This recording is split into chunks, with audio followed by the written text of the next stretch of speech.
Yun, so bago ang lahat, syempre gusto kong congratulate syempre si Boss Jabez natin. Thank At you. ang kanyang asawa na mapapasana ulit kasi napaka-supportive din ng dalawa sa isa't isa. Talagang hands-on eh. So another, binuksan na naman nilang pet shop dito sa kanto ng Inocencio, sa tapat ng Emilio Jacinto. Herbosa Velasquez to, di ba?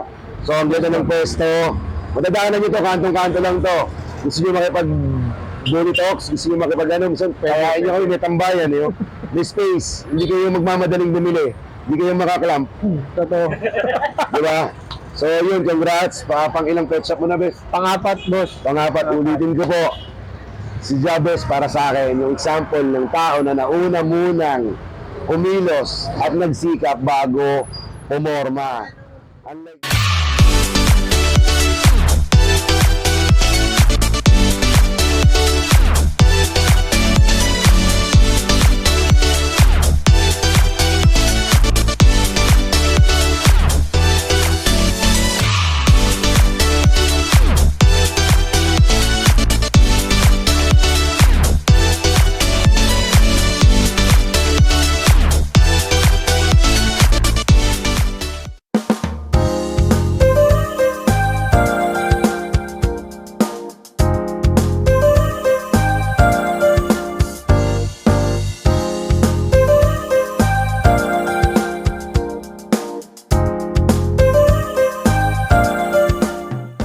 Good morning kabarkada. So nandito tayo ngayon sa Tondo, Manila to show support doon sa isang kaibigan natin na magbubukas ng kanyang pet shop.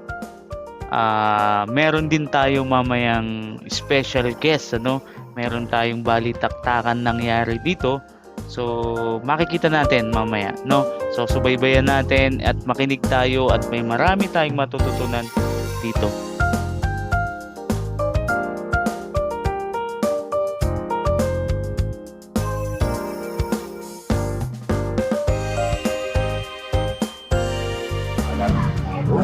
Kaya ganun naman. Oo. Ako na tawa ako. Tangkuan. Biglang putok yung yam-yam. Doon ako natuwa talaga. Kasi biro mo, ang daming na nakadirect dito kay yam-yam. Maraming bumitaw. Pero natuwa ako dahil nung umpisang order ko, nagsimula ako 4 to 40 eh. Tapos na 60-60. 80. Ngayon, 200 pa. Natawa ako, biglang Lakas ng pasok, Oo. Yung pinakamalakas na doon, yung pumasok na ang lakas ng impact mo. Lakas ng Lakas ng impact. Kaya sabi ko talaga nung napasok nila, sabi ko ma'am, nung pinasuggest ko sa inyo nun, buti nga, nasuggest din ni Doc Luke na sa mga breeder tayo talaga magano. Kasi pag sila sumubok, Sila word of magpapatunay. the mouth eh. Oo. Pag nilang maganda yung produkto natin, idolism yan eh. Yung mga nasa top, pag gumamit ng dog food yan, talagang pyramid yan lahat. Tama. Diba? Breeder ang makakapagsabi. Breeder talaga. Maganda. Oo. Saka kahit pa paano, kapag yung aso mo, okay, susundan ka nila. Oo. Pangina yun naman ang realidad mo. Totoo yan, boss. Tapos siyempre, ikaw ba, isusugal mo yung aso mo, alam mong 10,000 yung aso mo, tapos pakakainin mo o ano-anong dog food. Kaya mo pinakain niya, nag-trust ka dun sa sa dog food na. Lakas yung atake ng yam yun. Lakas. Sobrang lakas niya eh. Nagpas na kami ng Maynila eh, di ba? Lumagpas na sa Maynila. Nag-abra. Oo. Malayo na eh. Pangasinan, Bataan. Nice choice din ng mga napili rin kasi na ron eh. Sa Bataan, malakas din yung dilig. Magaling. Kasi, nasa kanya si Lucy. Ang galing nila target ng market eh. Aki Jason Dilig si Wusi. Yun yung di ba? Sa lahat ng stud, pakinggan niyo to sir. Sa lahat ng stud sa Pilipinas, si Wusi ang bumreak ng record na asong putak pinakamaraming stud. Sa 100,000 na stud niya, ang lakas. Tapos, nag-promote pa ng yam-yam. O, di ba? Kamusta mo na yun, Lord? Wala na. Eh, susundan nila si Jason eh. Sinundan nila si Jason, kaya nakapasok yung Yam-Yam ng maluwag sa North. Dahil dun sa mga, Pioneering. yung mga magagaling na breeder. Mga pundasyon. Yun naman ang pundasyon natin. Tapos, ang sisipag din ng ano rin Ang sisipag din ng reseller din Yung Tano masipag, no? Nakita niyo yung Tano? Yung Tano masipag.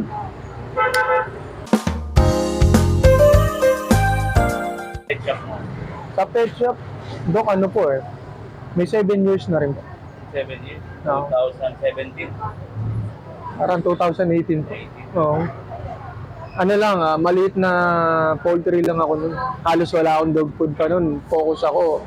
Ang prime nun, manok Oo, matubang pangaso, pandemic. Pandemic, yan. Nung pagpasok ng pandemic, nag-boom talaga yung dog food. Boom talaga. Pero nagsimula ako mag-distribute, may 4 na taon pa lang. Oo. Pero lakas mo na, no? Area book. Ang lakas na. Ang lakas. Po, kailangan nag-umpisa mag-gaso. Ano? 2014. 2014. Siguro. Yung nag-aaso ako una, small breed Small breed muna ako nagsimula Kasi yun naman talaga yung uso small breed Small breed talaga. Tapos, naka-encounter nga ako nung ngayon, nag-American Bully Pack. Sabi ko, subok. Ang angas naman kasi bagay kasi sa identity ko Parang hip-hop Tapos American Bully. Bagay siya, bagay talaga siya. Pak, bili ako. Putang ina, atin akong dog show. Putang ina, daming aso. Kala ko ako lang yung mag-isang meron. Putang ina, dami ang puto. Hindi ko napitigil talaga Tapos, kada taon, kada buwan, ang daming nanguusong mga kakaiba. Puta, kaya di na tumigil yung American Bully na Kasi hindi na talaga tumigil. Hindi na natapos. Hindi na talaga matatapos. Para sa akin yung American Bully yung breed na simula nang dumating talagang dominante. Oo. Di ba? Totoo yung mga ibang breed. Simula na siguro sa mga Siberian. Lahat yan medyo na sila Pababa sila di ba? Poodle, di ba? Hindi man bumaba yung nila, yung dami nila, pero yung market nila wala na Hindi katulad ng American Bully. Tangina yan. Tuloy-tuloy. Lalo na nag-pandemic, lalong nagalit. Oo. Pandemic talaga. Diyan talaga lahat. Darating ko na itong pet shop, pag-aaso. Sabay-sabay yan, Dok. Ang pet shop, biglang boom. Tapos yung pag-aaso, talagang kala mo, parang walang katapusan. Pandemic talaga. Yun yung naging break ko, pandemic. So kung may isa pang pandemic, magdadasal mo ba ito? Ay, hindi naman. Siyempre, kawawa naman yung iba nating mga... Pero totoo yung pandemic, dami nag-click na business kainan. Totoo, boss. Online selling. Oo. Yung mga nagmamine-mine, putang ina lahat yun, nag-click ng pandemic. Putang ina. Marami rin dumapa talaga. Oo. Oh, Kumbaga parang 1/4 yung umangat, yung mga madidiskarte, talaga umangat ng pandemic. Pero yung 3/4 niyan, yung mga, kumbaga ang sanay sila rent sa mga pwesto Tapos sanay sila na, kumbaga ang market nila dinadayo sila. Kumbaga sa pwesto, nag-aantay lang sila. Yun yung mga dumapa.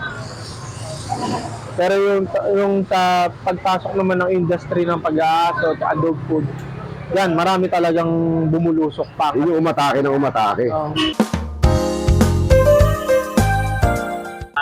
Oo, kasi dati, umakasa lang tayo dati sa local breed Local breed lang tayo.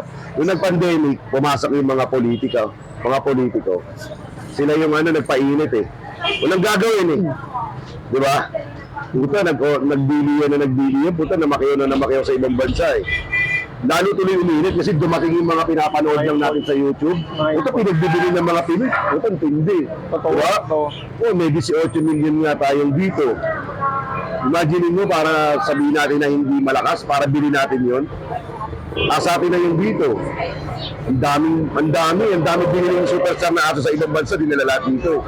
Yun yung nagpalakas lalo. Pandemic nangyari yun mga yon. Pandemic, halos ang laking porsyento nung nag-breed, pumasok ng pandemic. Yung mga mayayaman na breeder, pumasok lahat ng pandemic nung nawalan silang gagawin. Tapos nakita nila, yung mga nagmamanok, na Naging ng break. sabong, Naging nagsuswitch break yung mga nag-aaso. Kasi sila, yung mga nagmamanok, yung mga nagkakalapate, ano yan basta sa kanila, basta bagay na kino-competition Oo. Yung salita sa akin yung Tapuing ni Adrian Manalansan, bakit sabi ko, ang dami mong hilig alagaan, basta kino-competition yung alaga, kalapate, ibon, manok, aso, basta kino-competition at lumalaban. Oo. Yun ang gusto namin. Di ba? Kaya lumakas, puto, hindi na tumigil. Saka tao naman, naghahanap talaga ng libangan. Ito, Naghahanap. Ang Pinoy, hindi mo masasabing mahirap yan. Kumbaga, lamang lang siguro yung tamad. Pero, kumbaga, hindi naman natin sila dinidiscriminate. Pero, pagdating kasi sa pera o magugulat ka, lumalabas Lumalabas. Hindi ko masasabing mahirap ang Pinoy, pero pagdating sa alaga, magulat ka. Tayo mga tao, tinitipid natin sarili natin paggamutan Pero pagka nakita na natin yung aso natin, di nagkakain, nagsusuha, o pamangit nga lang yung dumi, maging malabnaw lang yung dumi. Kahit anong gamot, bibili mo na. hindi lalabas yung pera Lumalabas. Boss, sinipagan ko mag-post. Hanggang sa makilala. Kumbaga, hindi naman ako makikilala. Boss, alam mo naman yan. Post ako sa group na ganito. Post ako dito sa iba-ibang group na Hindi ko rin siya nasundan So, iba't ibang mag-group ko lang si Jabez talaga, kailangan sipagan mo mag-post. Hindi ka makikilala kung di mo gagalawan. Tama siya Yun lang. Nung pandemic, ang mga tao nasa loob lang ng bahay. Nakatutok sa mga social media platform yan Diba? Totoo. Kaya, kung ano yung mga pinapost mo, yun yung sinusundan Diba? Totoo yan. Kung 5,000 yung friends mo, dahil 5,000 na agad makakita ng post mo, magkakaroon ka pang followers.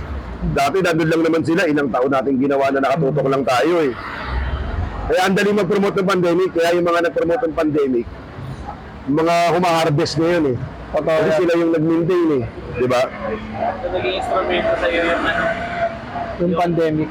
online. Yung online. Bukod sa pandemic, naging Naging break sa akin yung boss.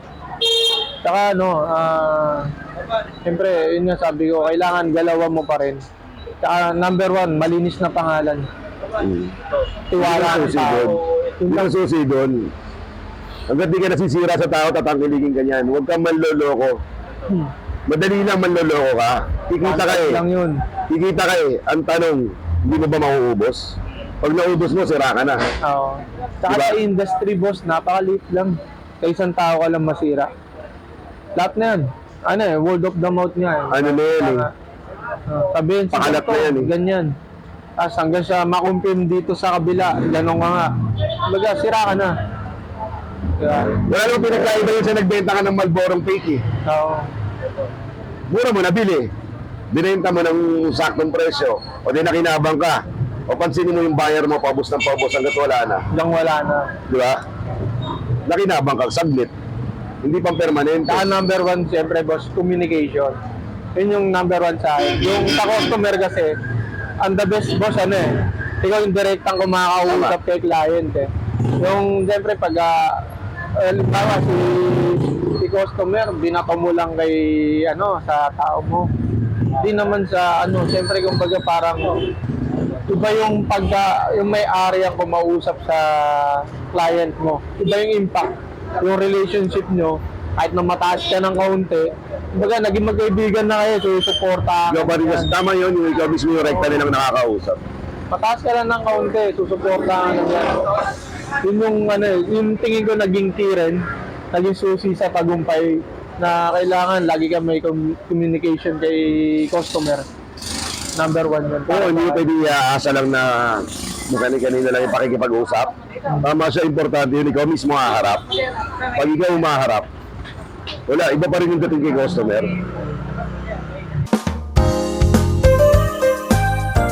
Ako social media platform talaga. media pa rin. Tapos, strategy, syempre. Marketing strategy mo. Ano ba yung dapat? Nilaro-laro ko lang nung pandemic Man, apparel, at the same time, breeding. Boss. Kapag maraming breeding, maraming pagpipilian. Malapit sa... Pag marami kang diskarte, marami silang nakikita sa'yo, sinusundan ka nila. Wow, totoo yun, walang biro yun. Kailangan ko lalayo. Yung apparel ko, nag-click, nagbibenta ako ng isang release ng damit, 500 pieces. O, imagine mo, 1 week sold out. Nagre-release ako ng cup, 500 piraso. 1 week sold out. Yan po yung pay-to-play. Oo, yung pay-to-play apparel, naging break sa akin yung pay-to-play apparel kasi pinartner ko sa ASO eh. Tapos, yun pa yung social media platform na mga ginamit ko, nag-click. Di ba? Although nung uli, nangyari, nawala yung mga lumang Facebook, nawala yung meron akong 120k followers na Facebook, nawala, simula ka ulit sa simula. Iba pa rin pag-establish ka na, madali ka na nilang hanapin. Di ba? So yun lang technique. Dahil na sinabi ni Jabez, hanggat di ka nasisira sa tao, susundan ka niyan. Hindi ka uusgahan yan, basta hindi ka sira. Totoo. Chismis ka pag nasira ka, yari ka. Yun ang simula. Oo, yun ang simula ng dilubyo. Tawag din, tapos na karir mo pagka nasira ka sa tao. Totoo yan. Kapag hindi ka sira sa tao, kahit pilit ka nilang sirain, marami pa rin humahatak at nagpapatunay na hindi. Oo. Maliban na lang talaga, pangin ako napatunayan kang wala na. Oo. Endo ka na. Pag nag-endo ka na, mahirap nang ibalik. Dami ko kailangan ng ganun, biglang boom, ang lakas, tas nasira. Wala na. Pahinga. Wala na. Change na. Change business na. Dog show, organizer ka ng dog show. Lahat yan, kailangan gawin mo lahat kung ano yung gusto ng tao. Kakapakapain mo lang naman yun eh. Kung saan sila matutuwa, kung saan sila magkakaroon ng interest, dun mo lang. Dapat lahat inaaral mo rin lahat ng strategy. Hindi pwedeng basta tira ka lang ng tira na pagod ka lang eh. Minsan yung tira mo nga alanganin, yung pa yung kasisira mo eh. Pag di mo inaaral yung diskarte mo, yun pa yung sisira sa'yo eh. Kaya dapat bawat tira ng diskarte, inaaral mo muna. Para pag offer mo, alam mo ano.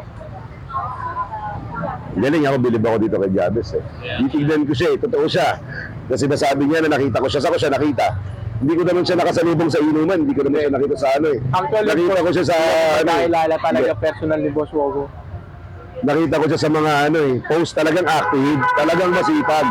Tapos dahil nakita mo active, taga-Tondo, sisimula mo siyang i-like. Kasi okay naman eh, detalyado yung mga post, lalike mo, lalike back siya. Pak, yun na.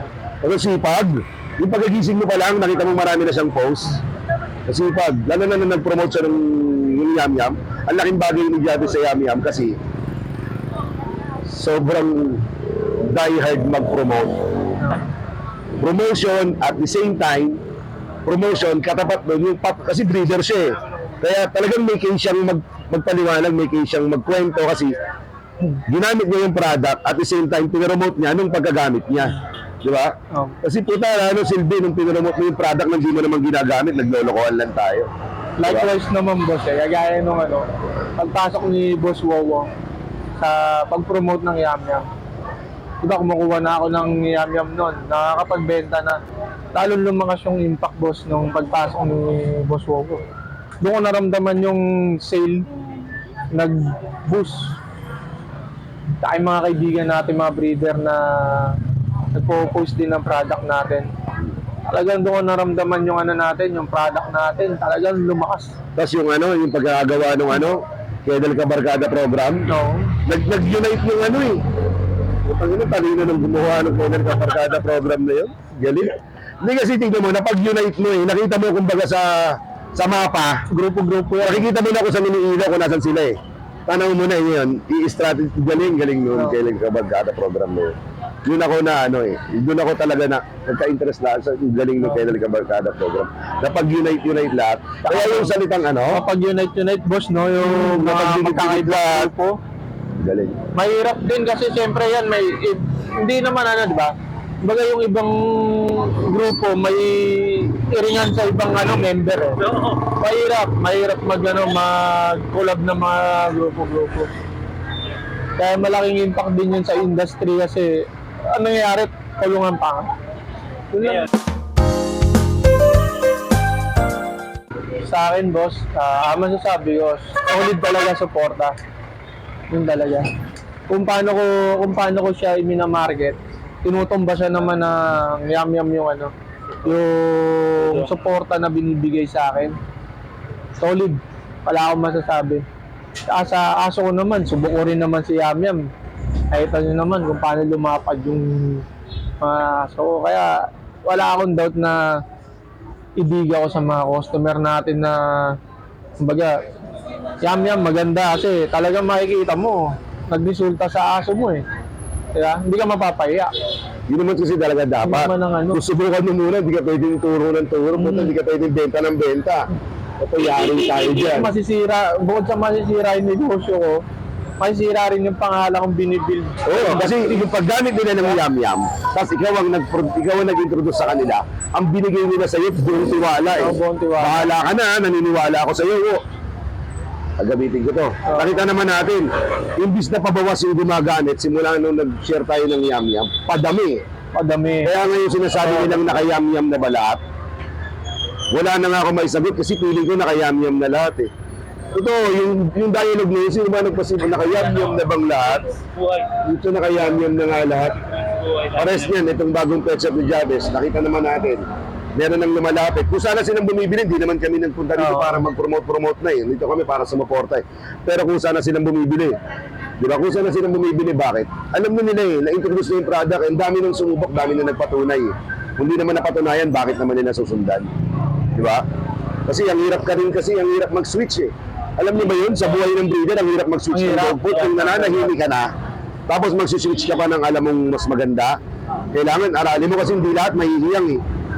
Hindi lahat mahihiyang, kahit anong ganun ng dog food, hindi lahat mahihiyang. Sa yam-yam ko lang nakita nga yung sinasabi ko na nag-switch ako, halos 40 aso, nag-switch ako ng direct, walang gradual.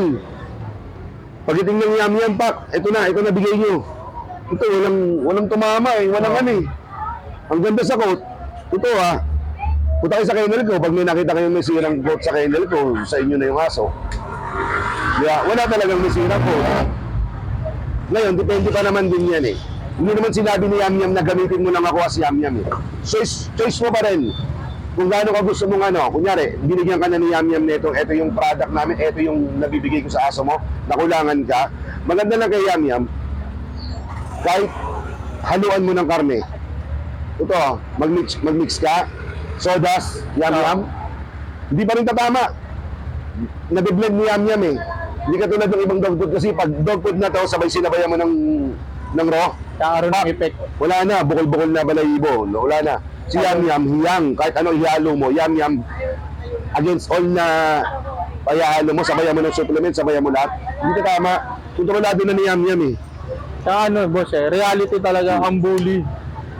Napakasailan ng balat yan.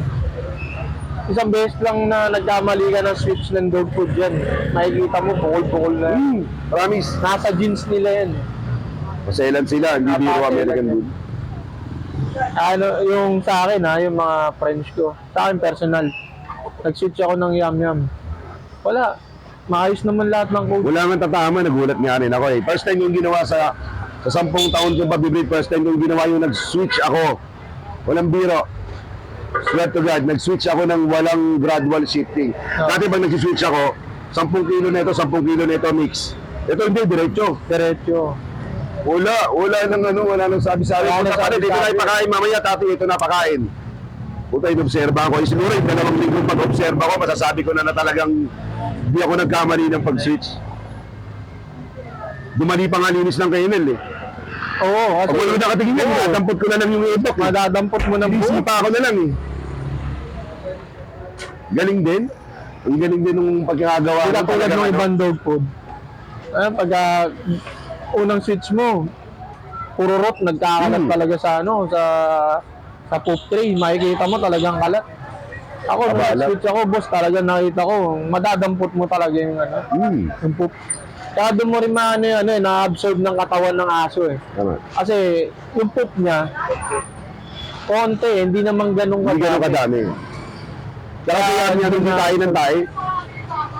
Ito, hindi tayo ng tayo sa yam-yam. Pag kumain siya, twice a day, ganoon lang. Hindi katulad ng ibang dog food, pagkakain, tatay agad. Wala na. Binunsol mo lang yung aso, ganoon din. Yun lang kaya kung Kung wala nang yam-yam, ayoko nang mag-breed, tatama rin ako. Ako, sa breeders. Huwag nyo masyadong spoil din yung aso. Magtiwala lang kayo sa gagamitin nyo. Kunyari, sinabi kong yam-yam lang ang gamit ko at naniniwala kayo sa akin. Huwag kayong mag-alangan. Itira nyo lang. Kasi pag nag-alangan kayo, tapos palipat-lipat kayo, ay parang ganito. Puta, dyan sasakit ang ulo nyo. Doon kayo magkakaproblema. Basta pag nag-switch, magtiwala. Yun lang, kasi pag nagtiwala ka, ikaw din ang magkakaroon ng profit dun eh. Less gastos ka. Oo. Maganda pa sa yam-yam, may napansin ako. Less less time ka magdi-deworm. Kasi, pansinin nyo to sa aso, pantandaan nyo to, sasabihin ko sa inyo, kasi subok ko na to eh. Kung may iba kayo nasubukan, respect pa rin sa mga nasubukan niya. Pero sa akin kasi, once na yung dumi ng aso, makikita nyo may parang sipon na, bulati yan eh. Puro sa akin may ricotter yan from Bayabas Kennel. Kapag ang tae ng pati o kaya tae ng adult, nakita mong may mga sipon, sign na yun na may bulati na siya. Bulati nga. Hindi lang siya visual na bulating nakikita, pero bulati na yon. Sa yam-yam, simula nag-switch ako, tagal na. Diba, parang isang beses pa lang ako nagdidibo, wala ako nakikitang sign na gano'n kasi nadadigest niyang maigi yung pagkain, madali siyang i-digest, Madali. na-absorb siya ng katawan. Tsaka, isa pa to, yung nakalagay na nutrients sa mismong sako niya o sa label niya, totoong nandun. Oo. Hindi joke, hindi kinapi-paste, hindi lang yung masabi lang na may ganito ako, may ganito ako. Puta, nasan? Ba't di mo tekto? Kasi wala naman talaga. Sa yam-yam, kung ano yung nakasulat, yun ang meron. Talaga meron. Totoo yan. So nag-success din ako doon kasi na less gastos, less isip, di ba? Malaking bagay sa akin, napanatag ako. Kasi ang breeding, wala nang tigil to eh. Once na pinasok mo to, dire-diretso na to, sa cycle to.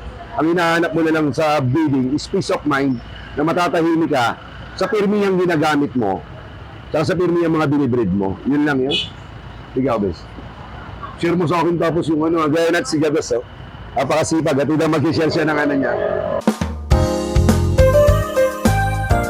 Bago ko itanong sa kanya, itanong ko sa'yo, pwede bang batiin mo si Boss Yabes na siyempre Congrats nga pala sa bagong bukas na pet shop dito ni Jabez sa kanto ng Inocencio. Makikita niyo to sa Inocencio sa Velasquez. Katapat lang siya ng school ng Emilio Jacinto School, katapat lang siya. Sobrang ganda ng lugar, accessible sa lahat. Bibili ka, mapapakwento ka, may parkingan ka, pwede kayong tumambay, kwento-kwentuhan, konting shot, habang magpapakilala ng product. Thank you, boss.